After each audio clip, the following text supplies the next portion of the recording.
بسم اللہ الرحمن الرحیم۔ السلام علیکم ورحمۃ اللہ وبرکاتہ۔ دوستو، آج کا جو وظیفہ ہے یہ ذاتی گر حاصل کرنے کے لیے بہت مجرب وظیفہ ہے۔ ایک درود شریف ہے، اگر ہم اس کو پابندی کے ساتھ پڑھیں گے تو اللہ جل شانہ اس درود شریف کی برکت سے ہمیں ذاتی گر عطا فرمائے، اور ذاتی گر اللہ جل شانہ کی بہت بڑی نعمت ہے۔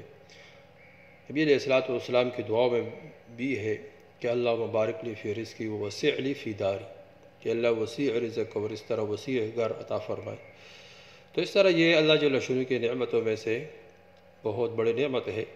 یہ کرائے کے گھر ایک جگہ رہنا دوسری جگہ مشکل ہوتا ہے، بچوں کے لیے، عورتوں کے لیے، مردوں کے لیے بہت مشکل ہے۔ تو اس طرح اللہ جل شانہ سے ہم مانگیں گے تو اللہ جل شانہ ہمیں عطا فرمائیں گے ذاتی گھر کے لیے۔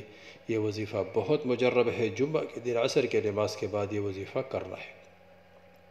پابندی کے ساتھ کریں گے تو اللہ جل شانہ بہت جلد ذاتی گھر عطا فرمائیں گے۔ دوستو، کون سا درود شریف ہے؟ اللہم صلی علی محمد النبی الامی وآلہ وسلم۔ اللہم صلی علی محمد النبی الامی وآلہ وسلم۔ جمعہ کے دن عصر کے نماز کے بعد اس درود شریف کو 1000 مرتبہ پڑھیں۔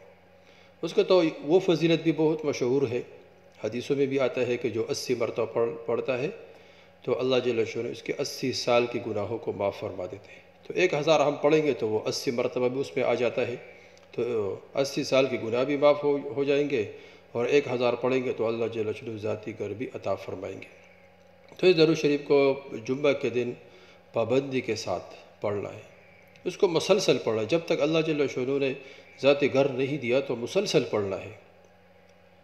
اور اس کے ساتھ ساتھ بعض فرماتے ہیں کہ جمعہ کے دن ہم سورہ اخلاص بھی پڑھیں 300 مرتبہ، 300 مرتبہ سورہ اخلاص بھی پڑھیں۔ یہ تو ہر وقت پڑھ سکتے ہیں، سورہ اخلاص ہر وقت 300 مرتبہ پڑھیں جمعہ کے دن، اور اس طرح یہ 1000 مرتبہ یہ درود شریف پڑھیں مذکورہ جو ہم نے ذکر کیا ہے۔ دوستو، یہ وظیفہ خود کریں، آگے شیئر کریں تاکہ سب کو فائدہ ہو اور سب کو ذاتی گھر ملے۔